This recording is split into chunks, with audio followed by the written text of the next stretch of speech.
vous salue Marie, comblée de grâce. Le Seigneur est avec vous. Vous êtes bénie entre toutes les femmes, et Jésus, votre enfant, est béni. Olá, meus queridos. Então vamos dar continuidade ao nosso estudo das Sagradas Escrituras, principalmente refletindo hoje sobre o Evangelho de nosso querido São Mateus. Como vimos na aula passada, no encontro passado, nós entendemos alguns aspectos importantes sobre a ideia de São Mateus. Mas vamos dar início, nós já entendemos os princípios gerais, mas como é então a estrutura, né, do Evangelho de São Mateus? Lembrando, ele não é uma biografia, nem é um documentário, ele é um escrito teológico para nos ensinar uma cristologia. Então, nesse conceito, a estrutura do Evangelho de São Mateus, ele pode ser, e aí usando mais uma vez a questão numérica, né? Ele vai ser dividido em 7 partes. 7 representa um número de plenitude, né? O mundo foi feito, né, pelo nosso Senhor Jesus Cristo, pelo nosso Deus, Criador, e temos aí o dia do descanso, o dia da plenitude. Então, 7 é um número de plenitude, né? Então, ele tem 7 partes.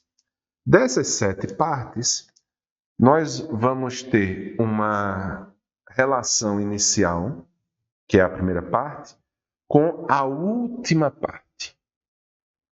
E sempre vamos ter nessa formação, por exemplo, a segunda parte vai ter uma relação com a penúltima parte, a terceira parte com a antepenúltima parte, e assim sucessivamente. Nessa relação de escrita, que se nós formos analisar, lembremos das aulas do Antigo Testamento, que a gente abordou isso sobre a estrutura de quiasma, né? A estrutura de cebola, né? Ou sanduíche, né? Onde se temos uma estrutura de 5 partes, essa parte se relaciona, a primeira parte com a última parte, a segunda com a quarta, e o principal da informação, né? O principal do texto, se faz na parte central, né? Então, se temos o Pentateuco com 5 livros, né? O principal era o do meio, né? Temos 2 para cá, 2 para cá, o principal era o meio, que era o livro de Levítico, né? Então, essa estrutura quiasmática, né? Essa forma de construir o texto, característica de São Mateus, deriva também dessa característica hebraica, né? Então temos aí 7 estruturas, onde vamos ter a primeira parte, né, do texto do Evangelho de São Mateus, é a parte do Evangelho da infância, né? E se relacionará com a última parte, né, da paixão, morte e ressurreição. É interessante esses 2 elementos, vamos depois verificar essa relação entre eles. E no meio nós vamos ter 5 partes. Essas 5 partes vão ser chamadas dos 5 livros de São Mateus. E por que 5 livros? Mateus se utiliza mais uma vez dos números 5. E 5 livros, se nós formos perceber, faz uma referência, uma alusão aos 5 livros da Torá, né?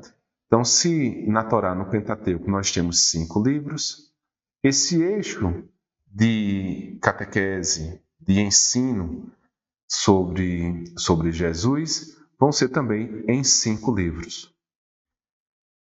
Cada livro desse vai ser composto por uma narrativa e por um ensino, por uma dupla de narrativa seguida de um ensino. Narrativa e um ensino. Narrativa e um ensino. Por exemplo, vamos tornar isso mais claro, né? O Evangelho da infância corresponde ao primeiro e segundo capítulo, então vai ter naquela parte.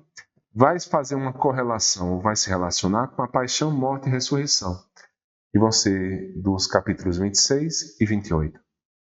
Entre eles, vamos ter o capítulo do capítulo 3 ao capítulo 25, né? Nesses capítulos vão ser divididos em 5 partes, né? Que vamos chamar de livros. O primeiro livro, cada livro desse vai ser composto por um conjunto de narrativa e ensino, narrativa e ensino, narrativa e ensino. Então, o primeiro livro ele vai ser composto, né, do capítulo 3 ao capítulo 7, e a porção da narrativa vai estar entre o capítulo 3 e 4, e 5 a 7 vão ser a parte do ensino, que é exatamente o Sermão da Montanha. O segundo livro vai ser composto nos capítulos 8 e 10. A narrativa vai estar na porção do capítulo 8 e 9. O ensino, todo o capítulo 10. O terceiro livro vai ser do capítulo 11 ao capítulo 13. Do capítulo 11 ao 12, né, nós vamos ter a narrativa. O capítulo 13 vai ser exatamente o ensino, né? No quarto livro, nós vamos ter uma narrativa. O quarto capítulo vai estar do capítulo 13 ao 18. De 13 a 17, a gente vai ter a narrativa. O capítulo 18 vai se encontrar exatamente no ensino. No livro 5, do capítulo 19 ao 25. 19 a 23 vai estar a porção da narrativa. Do capítulo 24 ao 25, o ensino. Então, é dessa forma, veja, que não é ele é construído para nos dar um ensinamento. E esse ensinamento ele vai ser constituído por essa cultura de escrita, né? A ideia principal, lembre, é sempre a ideia no centro. Então, ao distribuir os 5 capítulos, né, os 5 livros, é notório perceber que o eixo principal norteador da mensagem vai se encontrar no terceiro livro, não é? Então, a ideia é o terceiro livro. E o que é que vai abordar o terceiro livro? Esse é um dos principais elementos, né, constitutivos do Evangelho de São Mateus. Vamos, então, começar um estudo mais aprofundado. E aí eu convido vocês a fazerem uma rápida leitura do capítulo 1 e capítulo 2, para que a gente possa entender um pouco também sobre a dinâmica desse evangelho. Então, peço a vocês para darem uma olhada agora, rapidinha, no capítulo 1 e capítulo 2, e a gente volta para fazer um comentário sobre essa dimensão de ensino de São Mateus.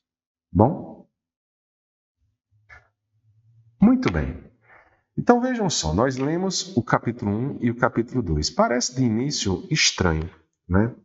Primeiro porque no capítulo 1 nós vamos ter, né, 2 porções interessantes, que vão ser exatamente a genealogia, a infância de Jesus, né, que é o capítulo 1 e capítulo 2. No capítulo 1 nós vamos ter a genealogia de Jesus e o anúncio do nascimento de Jesus Cristo. No capítulo 2, a visita dos magos e a fuga para o Egito com o massacre dos inocentes. Então, essa é a dinâmica dessa primeira parte, né? Se formos entender essa genealogia, se só ler por ler, a igreja recomenda que não seja feito dessa forma, porque, perceba, qual seria a intenção de Mateus ao nos colocar nessa genealogia com uma sequência de nomes? Só os nomes pelos nomes? O que São Mateus deseja que nós tenhamos de aprendizagem com essa leitura? E que, no período seu, era compreendido, né? Então, a distância cultural faz com que a gente perca um pouco do sentido dessa transmissão. E por isso que leituras harmonizadas, não é? Ou construções, por exemplo, em filmes ou em séries, que harmonizam tudo isso, faz com que nós nos tornemos mais distantes do real significado da mensagem do Evangelho. Então vamos ver, olha só. Se pararmos para pensar bem a genealogia, começa com Abraão, né? De Abraão, né, que vai do versículo 1 até o versículo 5, nós vamos ter uma primeira geração, né? Essa geração começa de Abraão e termina com Davi. Depois, no versículo 6, começa uma segunda geração que vai até mais ou menos o período lá do cativeiro da Babilônia, né? É uma segunda geração. E depois do cativeiro da Babilônia, nós vamos ter uma geração que vai chegar até Jesus Cristo. Então nós temos descrito 3 gerações. É interessante percebermos que essas 3 gerações é composta cada uma por 14 nomes. Então nós temos uma primeira geração com 14, uma segunda geração com 14, uma terceira geração com 14. O que simboliza o número 14? 14 é um número extremamente importante na Bíblia também. Além de ser 7 mais 7, né? 14 é uma representação também do nome Davi. E é interessante que perceba que Davi, o nome Davi, somado na gematria, representa 14. E existe 14 nomes até Davi. Davi é o 14º nome desde Abraão. Depois vem a segunda geração com 14. E a terceira geração com 14. E o que Mateus quer nos ensinar? Primeiro, quem foi Davi? Davi foi a imagem, né, idealizada do Messias, do ungido de Deus. E passou-se as gerações, né? E aí chega o 14º da terceira e última geração, é Cristo. Então, que mensagem Mateus quer que aprendamos? Que Cristo é o ungido de Deus. Que Jesus Cristo, né, que Jesus é o Cristo. Inclusive, ele coloca que Jesus chamado Cristo. E ele explica por que Jesus é Cristo. Porque Cristo e Messias e ungido significam a mesma coisa. Cristo em grego, Messias vem da sua raiz hebraica, né? E que todos querem dizer ungidos. Aqueles que têm a missão e estão com a força de Deus, o poder do Espírito para transformar, para realizar uma grande missão, né? Então, a primeira mensagem que Mateus quer nos transmitir é que, desde o início até agora, nós esperamos um Messias. Mas nesse momento, com o nascimento de Jesus, chega para nós o Cristo. E isso utilizando de números, né? Uma outra informação interessante é que, se nós pegarmos 14 da primeira geração, mais 14 da segunda geração, mais 14 da terceira geração, chegamos em 42. 3 vezes 14, né? Então, 3 vezes 14 dá 42. E o que seria 42?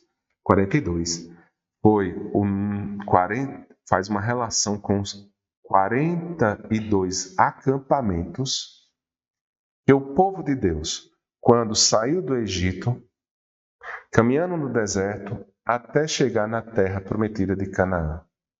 Então, nesse translado, eles fizeram 42 acampamentos. Então, para sair do Egito, da escravidão, e alcançar a terra prometida, eles passaram 42 momentos de paradas. E na número 42, eles alcançaram a terra prometida. Então, o que Mateus também quer que seja aprendido, que agora, além de Jesus ser o Cristo, chegamos finalmente da libertação, da escravidão, da morte, chegamos finalmente à terra prometida, ao momento prometido, da Jerusalém celeste, da abertura para o reino dos céus. Então, agora temos o ungido, o Cristo, que finalmente nos conduz à terra prometida, à Jerusalém celeste, a verdadeiramente vivermos na presença com Deus. Então veja que, se lermos a genealogia por ler, sem entender o seu aspecto inicial, o seu contexto, do que foi escrito e a intenção do autor, se perde a informação da genealogia. Por que esses números? Para exatamente mostrar que Mateus irá falar sobre o verdadeiro Messias, o Cristo, que nos irá conduzir à presença da vida eterna com o Pai. Aquele que vai nos libertar da morte e nos conduzir para uma vida eterna. Essa é uma primeira grande informação. E o próprio Mateus expõe isso no capítulo 17. No versículo 17. Capítulo 1, versículo 17. Portanto, as gerações desde Abraão até Davi são 14. Desde Davi até o cativeiro da Babilônia, 14 gerações. E depois do cativeiro até Cristo, 14 gerações. Quando ele coloca esse versículo, ele dá a chave de leitura para podermos entender o que significa a mensagem que está contida na informação da genealogia. Mas tem mais uma outra informação importantíssima, porque temos a dimensão da importância de Nossa Senhora, da Virgem Maria, dentro desse processo de salvação do povo de Deus. E dentro da geração da genealogia, no versículo 16, temos que Jacó gerou José. Veja que todos vão colocar o homem gerando o filho. Todos. O homem gerando o filho. Perceberam? Lembram na leitura? Mas só que agora, Jacó gerou José. A lógica do texto seria, e José gerou Jesus. Mas não acontece isso. O que acontece é, Jacó gerou José, esposo de Maria, da qual nasceu Jesus. Por que colocar Maria aqui nessa genealogia? Para fazer já uma representação e firmar na nossa fé de que Jesus nasce de Maria, nasce de uma ação de Deus. O Pai, verdadeiro, quem gera Jesus é Deus em Maria, pela ação do Espírito Santo, sem a intervenção humana de José. Então, esse versículo 16 faz uma alusão ao nascimento virginal de Jesus Cristo. Veja o destaque do texto, que muitas vezes a gente passa desapercebido. Um outro detalhe muito interessante que podemos ver veja que ele traz uma informação do Antigo Testamento. No anúncio também do nascimento de Jesus, ele coloca para a gente um esposo de Maria, não é? Que seria José, que há a revelação de que Maria se encontra grávida pela ação do Espírito Santo, mas que José pensa, né, em não aceitar esse casamento, né? Então, enquanto ele pensa nisso, José ele recebe, né, uma mensagem do anjo do Senhor para que ele entenda que esse processo foi uma ação do Divino Espírito Santo, né, nesse nascimento. E essa percepção de José recebendo uma mensagem direta de Deus faz uma alusão para o leitor dessa época do José do Antigo Testamento, aquele também que tinha a capacidade de perceber e receber mensagens de nosso Deus. E ele utiliza algo que é essencial dentro do Evangelho de São Mateus, que é uma referência a um texto de Isaías, né, na qual Jesus, o Cristo, ele será chamado de Emanuel, um termo, é um nome em hebraico, e ele faz questão de manter o hebraico. E no hebraico, Emanuel significa Deus conosco. Então perceba que, desde o Antigo Testamento, quando nós estudamos, entendemos que Deus se apresentava como um Deus que cria, um Deus que nos chama à sua convivência, um Deus que vem e caminha com o seu corpo, com o seu povo. Nesse momento aqui, Mateus quer que nós tenhamos consciência de que agora chegamos num momento crucial, não mais só da caminhada, não é mais só um Deus que vai caminhar, mas é um Deus que está verdadeiramente conosco, caminhando verdadeiramente, mas que assume uma condição humana e vem viver conosco. É o Emanuel. Não é mais só uma presença, né, espiritual, mas é uma presença materializada, real, de Deus conosco. E finda-se esse processo, né, quando ele termina nesse anúncio do nascimento, dizendo que, além de ser chamado Emanuel, ele também receberá o nome de Jesus. E aí vem mais uma mensagem importantíssima, porque Jesus significa que Deus salva. Ou poderíamos entender de uma forma mais livre, é a própria salvação de Deus. Então olha só que interessante. No anúncio, nós temos uma conexão com o Antigo Testamento, dizendo, olha, tudo aquilo está vendo parecido com o Antigo Testamento. Tudo aquilo que a gente viveu se realiza plenamente hoje, agora, na pessoa de Jesus Cristo, quando ele está aqui desde o seu anúncio. Ele vai ser não só um Deus que vai querer se aproximar do seu povo, mas ele vai ser o próprio Deus que se encarna, assume a condição humana e vem verdadeiramente viver com o seu povo. Mas com qual intenção? Jesus. Com qual intenção? Trazer a salvação. Com qual intenção? Deus salva. Então, Emanuel, Jesus, o Deus que se encarna e vem verdadeiramente viver com o seu povo, mas para salvar o seu povo. Então, o anúncio do nascimento de Jesus Cristo não é um simples anúncio, mas é uma teologia para mostrar a cristologia. Ou seja, quem é Cristo? Que Cristo é esse?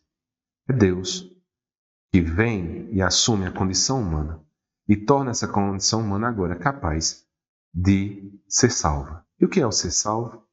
É viver na vida plena, eterna, com Deus. Já nos 2 primeiros capítulos, Mateus já nos ensina uma forte cristologia, já nos ensina uma teologia. Mais do que simplesmente relatar um fato histórico, né? Ou seja, a genealogia de Jesus, ou muitas vezes como foi o anúncio do seu nascimento, mais do que isso. Mais importante do que isso não é isso só, é o que isso traz de verdadeiramente de mensagem de Deus. E assim a igreja nos ensina, né? Como vai escrever, isso vai ser parte da inspiração pelo Espírito Santo para cada autor do texto. Mas a mensagem sempre é a mensagem de Deus. Então Deus se utiliza das habilidades humanas, né? De usar, por exemplo, uma qualidade textual da gematria, de se utilizar de referências, de como transmitir uma mensagem, de forma a ser mais guardada, compreendida. Mas isso é uma função humana. Mas a principal mensagem, o teor da mensagem é a mensagem da palavra de Deus, é a mensagem de Deus. Então, no final das contas, o Evangelho vai ser essa mensagem de Deus.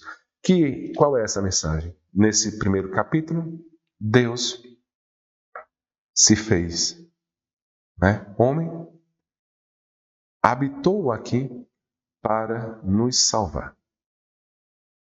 Isso é uma grande teologia que quebra a história de todas as religiões que a gente possa destacar.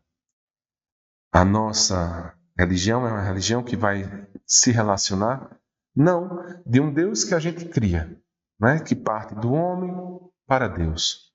E aí eu digo, como deve ser o meu Deus? Não. A nossa fé católica, ela vem de um Deus que desce, assume a condição humana e se revela para nós. Então, no primeiro capítulo, é isso que nos ensina Mateus, né? E aí chegamos numa segunda parte, que é uma parte interessante da visita dos magos, a fuga para o Egito e o massacre de inocentes. O que esse texto nos revela? Bem, primeiramente, Mateus ele vai, em todo o seu evangelho, nos mostrar que os judeus, eles não aceitaram Jesus. Eles rejeitaram. Eles foram um povo escolhido por Deus e rejeitaram Jesus. Isso representado na figura de Herodes. Após esse processo, há a necessidade de vir magos ou povos de outras regiões, até mesmo talvez que tenham outras religiões e que vão aceitar mais forte, né? Vão aceitar mais rápido o reinado dos céus, o reinado de Deus, e Jesus como seu rei, do que os próprios judeus. Então, isso é uma abertura para a evangelização do mundo pagão. Lembre que Mateus ele escreve tanto para judeus, para cristãos que vêm, né, que são judeus, como para pagãos, né? Então, aí ele traz uma informação clara para esse povo e traz uma informação clara para outro povo. Ou seja, a força e o poder da revelação de Deus na pessoa de Jesus Cristo é maior do que ficar, como se pensava antigamente, no Antigo Testamento, vinculada só ao povo de Deus. Mas isso se abria também para os povos que não necessariamente viviam em Jerusalém, na Judéia, na Samaria, mas que eram para todos os povos. E isso representado nessa figura dos magos. E um detalhe importante, além disso, é em relação à fuga para o Egito e o massacre de inocentes. Quando Mateus ele nos traz essa informação da fuga para o Egito, olha só que interessante. A história começa saindo do Egito. O povo vai voltar para o Egito e vem a mensagem do Egito novamente na mente do leitor. Teve um personagem que começou essa história lá no Egito, que também teve uma relação de massacre de inocentes. Estão lembrados?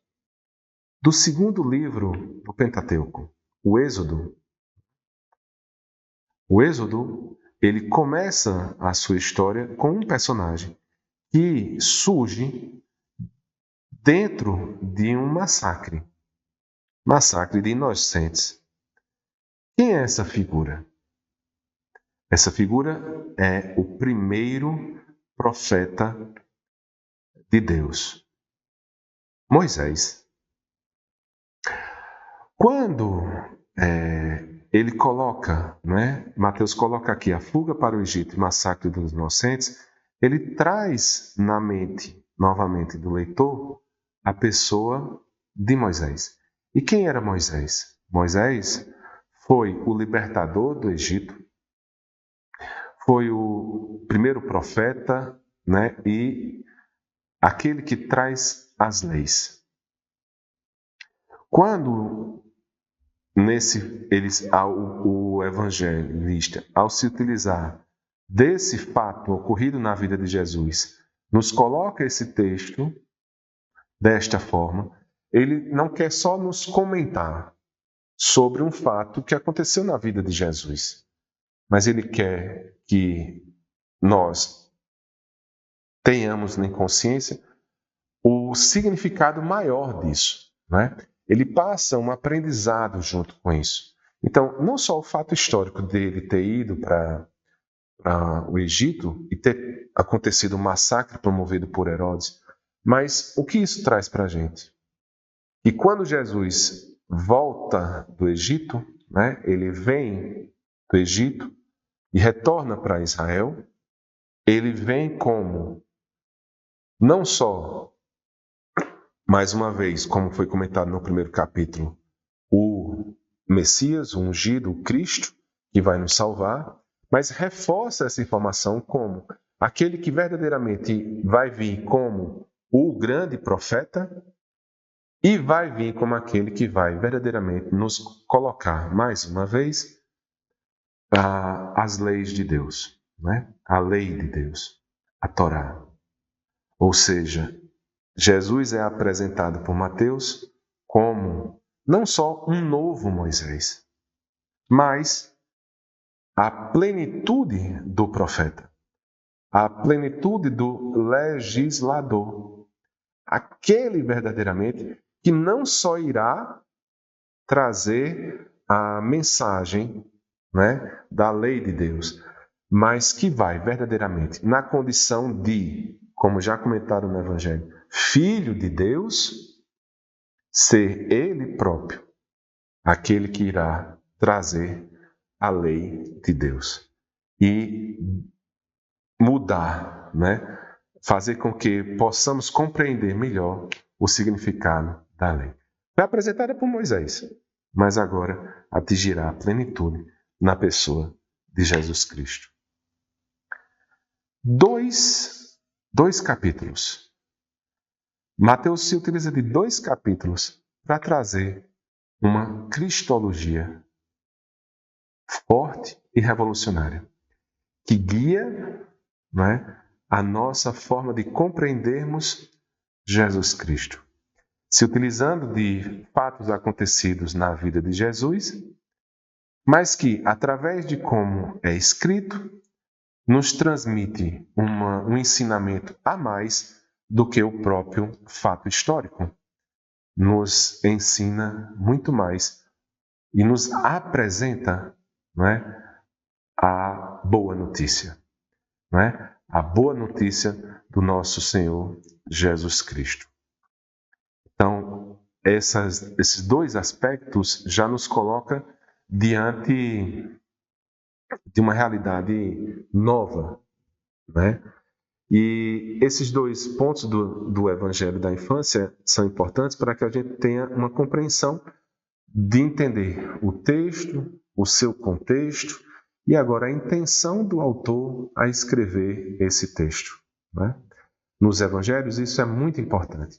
O que o evangelista quer que nós assimilemos, né?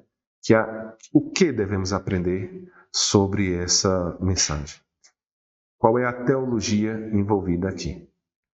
Depois desses dois capítulos, nós vamos chegar no aspecto dos livros do ministério público de Jesus, né? Que são os 5 livros.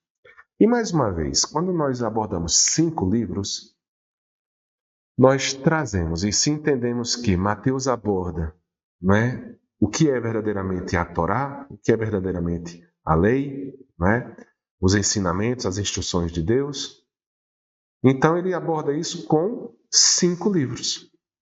E isso faz com que, se nós entendemos que a Torá, né, há muito tempo, nesse período, era entendido de que o Pentateuco foi escrito e foi trazido ao povo por Moisés, são os 5 livros, e se Jesus é maior do que Moisés, então Mateus nos apresenta os 5 livros. E é exatamente nesses 5 livros que nós vamos começar a entender verdadeiramente a lei, né? A instrução de Deus. E compreendendo realmente o significado da instrução de Deus, é que vamos verdadeiramente amá-lo de verdade. Então, os 5 livros fazem uma alusão aos 5 livros do Pentateuco. Então, mais uma vez, uma referência ao Antigo Testamento. E dessa forma, como temos os 5 livros, nós temos, dentre esses 5 livros, o principal livro sendo o do meio, né, nessa estrutura de cebola, de sanduíche. Temos também que a importância maior vai se dar no terceiro livro, né, que é o capítulo 11 e o capítulo 13.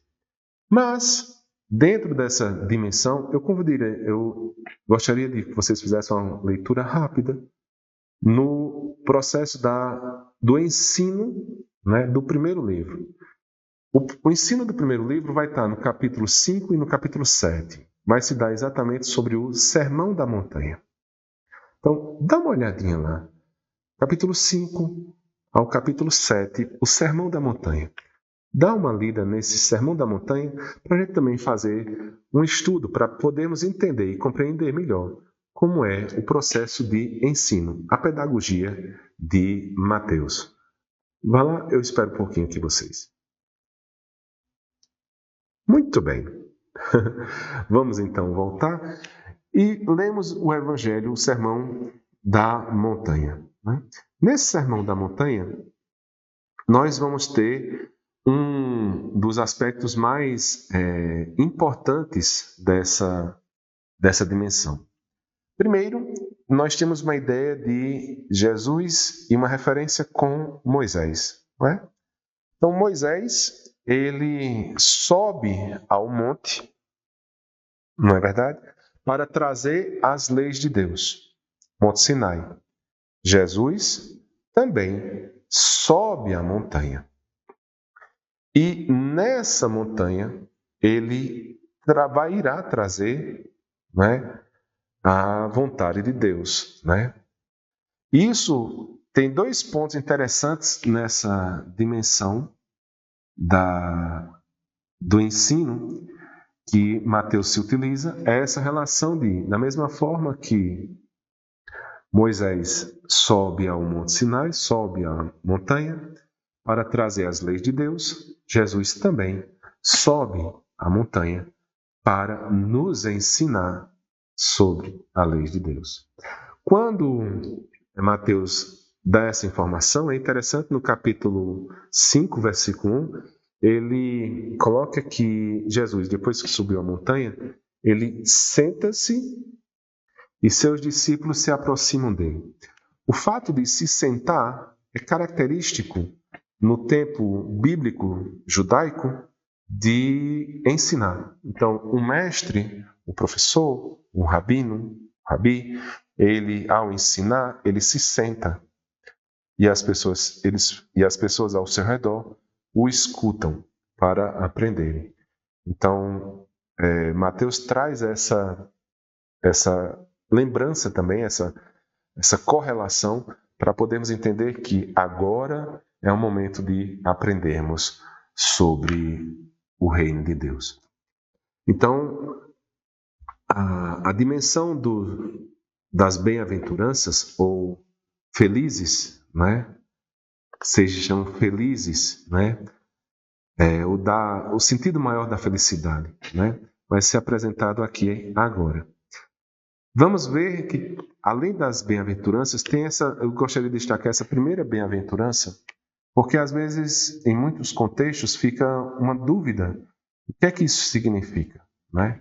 Então, aqui na Bíblia da Ave Maria, tem no versículo 3, bem-aventurados os que têm um coração de pobre, porque deles é o reino dos céus, né? Esse versículo, dos outros, é um pouco mais claro a percepção, né? O que é destacado aqui é a ideia de reino dos céus, que é, como a gente já tinha comentado, uma relação de não falar de reino de Deus, no sentido de preservar o nome de Deus, então usa reino dos céus. Isso é uma característica também de São Mateus. Mas outro detalhe importante é esse coração de pobre, né? Foi muito relacionado essa ideia de coração de pobre a ser pobre no sentido material, né? Mas Mateus não se coloca só nessa condição, embora a palavra pobre, até mesmo em grego, tenha uma relação de pobreza em termos financeiros, né? De recursos. A ideia não é uma aversão à condição econômica, ao dinheiro, às posses, unicamente, né? É ter um coração de alguém, e aí sim, nesse contexto, de pobre, no sentido de que não oferece resistência em si, né? Então, a ideia da pobreza aqui é de não ter forças de se opor, né? Então, um coração aberto, né? Um coração livre para receber a mensagem de Deus, né? Que você se coloque, se despoje da sua força, das suas oposições. Receba Jesus no seu coração. Quando usa essa dimensão, né, de coração de pobre, é uma dimensão de estar aberto a receber, né? A receber a ajuda, a receber a palavra de Deus. Seria a ideia de ser humilde, né? Então, feliz é aquela pessoa que tem um coração humilde, tem um coração aberto, né? Aceita a palavra de Deus, né? Então, nessa dimensão, né, que vai se dar essa dimensão da pobreza. Que depois, quando formos discutir, ou formos aprender em Lucas, vai vir uma outra dimensão interessante em Lucas, quando ele coloca de que devemos ter um espírito, né, um coração pobres de espírito, né? Mas aí a gente vai deixar para comentar isso em Lucas, que também vai trazer o ensinamento das bem-aventuranças. Então, essa é uma dimensão interessante, né, da pobreza, mas no sentido dessa dimensão mais solta para receber a graça de Deum. Um outro Um outro detalhe importante é que Mateus ele sempre vai se utilizar, né, além do Sermão da Montanha. No segundo livro, é um discurso missionário, né, no ensino. No capítulo 10, né? Então, a dimensão da missão da igreja, né? A dimensão enquanto membros da igreja de termos essa missão de levar o seu evangelho. E essa é uma importância muito substancial e significativa. O quarto livro traz o discurso eclesial, né? E isso é importante, essa dimensão de que o povo, né, de Deus que o rejeitou, agora o povo de Deus é todo aquele que tem um coração pobre, né? Que recebe a mensagem de Deus e acolhe Jesus Cristo no seu coração, tornando-se aí o novo povo de Deus. E esse povo de Deus se faz na igreja. Mateus, ele é um evangelho eclesiástico, né? Então ele nos dá agora a dimensão eclesial. Então é a igreja. Nós somos igreja. O povo de Deus é a igreja. O quinto livro, ele vai nos dar um ensino, no capítulo 24 e 25, um ensino escatológico, né? O ensino do futuro, né? Da dimensão do futuro nosso, né? Que não se finda com a morte, mas que irá, através dos próximos capítulos, que vão ser exatamente na paixão, morte e ressurreição do nosso Senhor Jesus Cristo, a nosso futuro, né? Definitivo, que é a vida em Deus. E se vocês perceberam, eu não comentei sobre o terceiro livro, porque o terceiro livro exatamente vai ser a parte do discurso em parábolas. E esse é um discurso interessantíssimo, porque o formato das parábolas era uma forma também hebraica de escrito, né? Que segue uma dimensão, né? Como uma parábola, você segue uma dimensão que se volta para um centro, né? Então tem um entorno, tem uma dinâmica e que você chega a um centro principal, que é a mensagem, né? Então, parábola significa essa forma de escrever, utilizando-se de características ou eventos comuns ao povo, comuns à sociedade, mas que transitam dentro dela, no seu centro, né, uma mensagem. E que, na verdade, o que mais importa é o que você aprende da parábola, o que a parábola quer lhe dar de mensagem, de ensinamento, e não a história em si, né?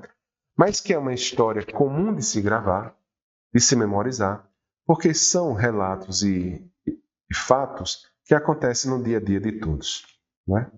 Então, a parte do ensinamento do terceiro livro, que aí sim é o importante, não é? Assim, no sentido de que é como tudo converge dentro dessa dimensão quiasmática, né?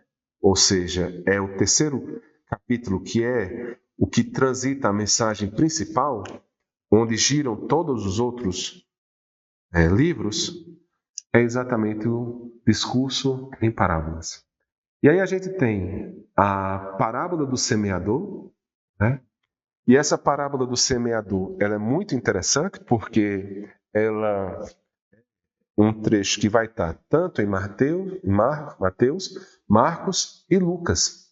Então veja a importância desse relato, e dado essa característica, né, de ser uma perícope. E o que é uma perícope? Perícope é um trecho do Evangelho que tem um começo, um meio e um fim nele em si. Uma parte, né, que você pode tirar e colocar, né, que não vai perder o nexo do texto. Então, essa perícope, A partir do momento que ela se encontra em mais de um evangelho, mais para os acadêmicos, historiadores, estudiosos da Bíblia, mais próximo está disto ter sido realmente contado presencialmente pelo nosso Senhor Jesus Cristo. É o que se chama de atestação. Então, uma perícope que se apresenta em mais de um evangelho, mais torna possível que essa perícope realmente tenha sido pronunciada e ensinada totalmente e verdadeiramente pelo nosso Senhor Jesus Cristo. Como é o caso aqui da parábola do semeador, né? E aí, essa parábola do semeador, ela vai trazer uma informação importante que vão se repetindo, como na sequência uma outra perícope, que é a do joio, que se segue também por uma outra perícope que com certeza tem uma quase profundidade de ser histórica relatada pelo nosso Senhor Jesus Cristo, que é o do grão de mostarda. Por quê? Porque também vamos encontrar em Marcos, em Lucas e Mateus, né? O grão de mostarda, que mais uma vez vem sobre o fermento, né? O tesouro, a pérola, a rede, mais uma parábola, né? As coisas novas e as coisas velhas. E aí o que é que nós vamos aprender com tudo isso? Né? Sobre o que remonta todas essas parábolas, que é o centro, né? Sobre as parábolas do reino de Deus, né? Essas parábolas elas vão nos mostrar, nos ensinar o reino de Deus. Então, que é o centro, né? Nós termos e vivermos uma experiência de aqui já vivenciarmos lá na frente, né? Vivenciarmos aqui o que vamos vivenciar lá no futuro, né?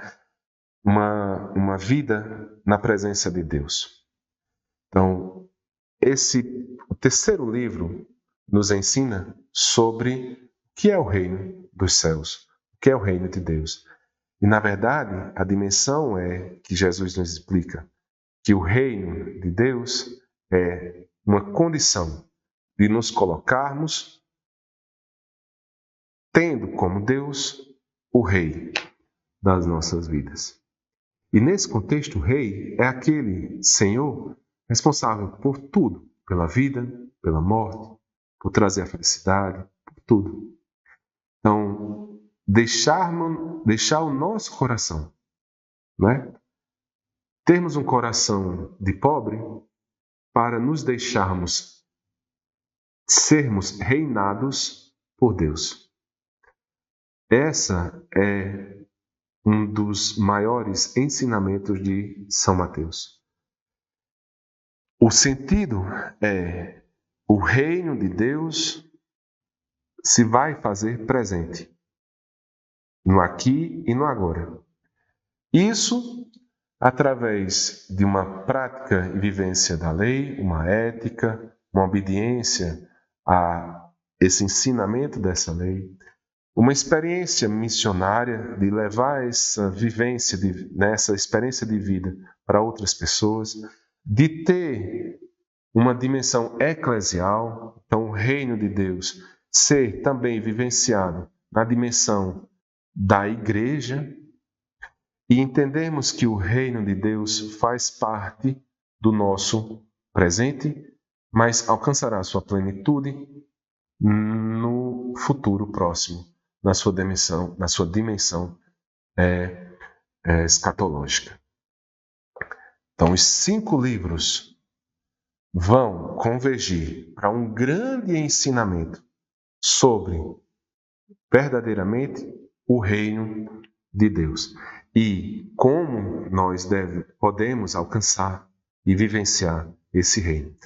Viver isso de forma concreta, né? Através de meus atos, através da minha abertura para o outro, através de uma vida de igreja e uma vida de fé baseada em nosso Senhor Jesus Cristo. Os 5 livros nos ensinam essa dimensão de uma forma muito bonita e de uma forma muito pedagógica, utilizando recursos da literatura hebraica para que possamos entender verdadeiramente a mensagem do nosso Senhor Jesus Cristo, a boa mensagem do nosso Senhor Jesus Cristo. E aí, fechados os 5 livros, lembrem que a primeira parte, que é a infância de Jesus, né, vai se conectar com a paixão e ressurreição do nosso Senhor Jesus Cristo. E a ressurreição, né, a contação da história, vai ganhando força porque vão ser citados perícopes que vão ser citados até mesmo em todos os evangelhos. Então, lembrando que o querigma sempre iniciou pelo anúncio da paixão de nosso Senhor Jesus Cristo, sua crucificação, morte e ressurreição, como a essência maior do anúncio. Mas agora existem fatos que vão sendo contados em todos os evangelhos, dando a característica da realidade histórica desses eventos. Mas, acima de tudo, nesse momento, nós vamos ter, além desses detalhes, o principal fator que se conecta totalmente com a infância, com os relatos do capítulo 1 e 2. Porque, nesse momento, tinha-se dito quem era Jesus, não é? E agora, sabendo tudo disso, nós vamos ter, no final, né, a concretude desse anúncio, no início, né? Então, é através da ressurreição do nosso Senhor Jesus Cristo que se comprova que Cristo, né, que Jesus é o Cristo, se comprova que esse Cristo é Jesus, ou seja, que ele nos salva, se comprova e se conecta, né, tudo isso.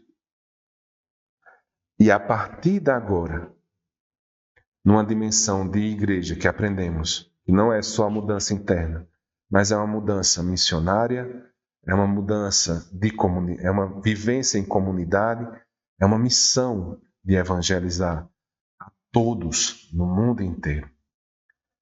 E Mateus termina esse ensinamento, essa pedagogia, essa cristologia, né? Termina a sua teologia exatamente no capítulo 28, versículos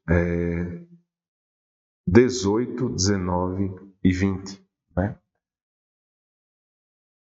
E aí está a conexão. Vamos dar uma lidazinha rápida? Capítulo 28, versículo 18 a 20. Dá uma lida lá para a gente finalizar nosso encontro de hoje. Muito bem. Vocês leram? Olha só.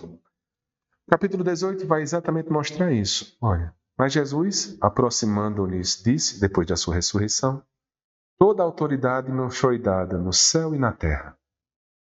E depois, e ensinar todas as nações, batizai-as em nome do Pai, do Filho e do Espírito Santo. Jesus coloca, mais uma vez, a conexão com o início do Evangelho. É lindo isso, não é? Onde ele se coloca como sendo esse Filho de Deus, nos coloca numa dimensão, e aí a importância de São Mateus, missionária, nos coloca numa dimensão de anúncio, de catequese e de vivência, né? Enquanto dimensão de igreja, quando ele diz, e depois ensinai a todas as nações, batizai-as em nome do Pai, do Filho e do Espírito Santo. Ensinai-as a observar tudo o que vos prescrevi. E aí, ele se mostra, mais uma vez, Emanuel. Porque Jesus diz, eis que estou convosco todos os dias, até o fim do mundo. Isso é a dimensão de Emanuel, a dimensão de Jesus, a dimensão de Cristo. E com essa conectividade, essa forma brilhante de escrever de São Mateus, ele nos transmite a sua cristologia através de um texto, que é o seu Evangelho, de uma forma tão linda, tão bonita, a sua teologia. Dessa forma, foi um estudo rápido, mas que dá para a gente agora fazer uma visão, né, de quando formos à missa e recebermos as homilias maravilhosas dos nossos sacerdotes, de quando lermos qualquer trecho do Evangelho de Mateus, sempre entendermos que o mais importante não se fixa no fato histórico fechado, mas, acima de tudo, no ensinamento que São Mateus deseja e no aprendizado que ele almeja que tenhamos sobre a pessoa do nosso Senhor Jesus Cristo, a nossa dimensão missionária e a nossa responsabilidade enquanto membros da Igreja de Cristo, para exatamente trazermos a realidade ao mundo do reino dos céus. Essa é um dos maiores aprendizados desse Evangelho de São Mateus. Finalizando então, como Maria citada nesse Evangelho, como aquela que teve a maior graça de participar desse processo de anúncio, porque ela vai ser, né, a nossa maior orientadora de como verdadeiramente seguir os passos do nosso Senhor Jesus Cristo. Ave Maria, cheia de graça, o Senhor é convosco. Bendita sois vós entre as mulheres, bendito é o fruto do vosso ventre, Jesus. Santa Maria, Mãe de Deus, rogai por nós, pecadores, agora e na hora de nossa morte. Amém. Maria, sede da sabedoria, rogai por nós.